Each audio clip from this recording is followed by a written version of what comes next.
Hello everyone, my name is Rehan and I welcome you all to the platform of Infinity Vision. In this maths concept video, we are going to prove that why perpendicular bisectors of a triangle are concurrent, that is they pass through a common point. Let's look at the idea quickly. You have this triangle ABC. Let's plot midpoints of each side, D being the midpoint of side BC, E being the midpoint of side AC, and F being the midpoint of side AB. Through each midpoint, we are going to draw perpendicular lines, which is going to be the perpendicular bisectors to each side, and it would be something like this. What you will notice that they all meet at one point or passes through a common point. Let's call this point as with letter O, and you know this point is known as circumcenter. Before we go into the proof of this idea, let's first discuss one amazing property of perpendicular bisector. Let's say you have this line segment BC, and let's say D being the midpoint of this line segment. Through D you are going to draw this perpendicular line, which means you have drawn perpendicular bisector to line segment BC.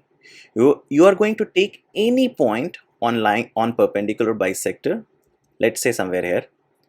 You're going to call this point as P. Let's connect P with B and P with C. You will notice two triangles, triangle PDB and triangle PDC, sharing a common side. If you notice these two triangles, triangle PDB and triangle PDC closely, you will quickly notice that both the triangles are congruent.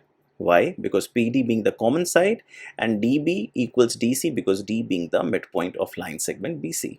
An angle containing between these two sides is equal to 90 degree, which means through SAS congruency you can say that triangle PDB is congruent to triangle PDC.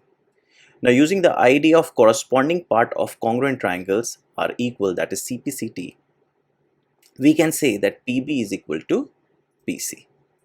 This idea is a very powerful idea that if you pick any point on perpendicular bisector, that point would be equidistant from the endpoints of the line segment it is bisecting. Let's use this idea to prove the concurrency of perpendicular bisector. So you have this triangle ABC.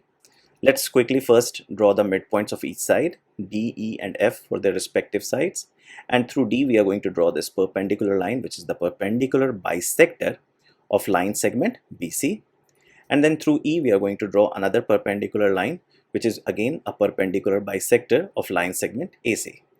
Now you know both the point is going to meet somewhere here. Let's call this point as O. Now to prove that all the three perpendicular bisectors are concurrent, you have to prove that the perpendicular through F will be passing through O. That is what we have to prove. If we are able to establish that, then we can say that all the three perpendicular bisectors are concurrent. So let's first connect O with F, something like this. As we know, F is the midpoint of line segment AB.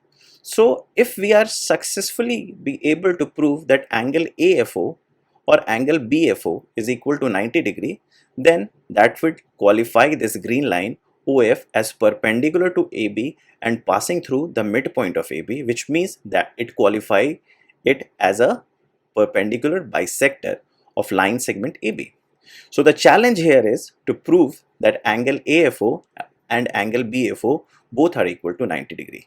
If we are able to prove that, then our idea that all the three perpendicular bisectors are concurrent will be well established. So let's first connect O with B and then connect O with C. Now you can safely say that OB and OC are equal because O is lying on the perpendicular bisector of line segment BC, and we just saw that any point on the perpendicular bisector will be equidistant from the endpoints of the line it bisects. So OB equals OC is well established. Now let's connect O with A, and with the same idea, since O is lying on the perpendicular bisector of line segment AC, so you can say OC is equals to OA. Now looking at these two equations, OB equals OC and OC equals OA, through transitivity you can quickly establish that OB equals OA. Now when you establish that OB equals OA, your focus goes to the triangle AFO and triangle BFO. So if you look into these two triangles, triangle AFO and triangle BFO, you will quickly notice that both the triangles are congruent. Why? Because AF is equal to BF, because F being the midpoint, OF being the common side, and OB and OA are already, we have established that they are equal. So by triple S congruence rule, we can say that triangle AFO is congruent to triangle BFO. Now again, using the idea that corresponding part of congruent triangles are equal, we can establish that angle AFO is equal to angle BFO. Now when we know angle AFO is equal to angle BFO, and other thing we know that AF and B are collinear points, which means they are lying on the same line. So we can say angle AFO and angle BFO forms linear pair, which means angle AFO plus angle BFO will be equal to 180 degree.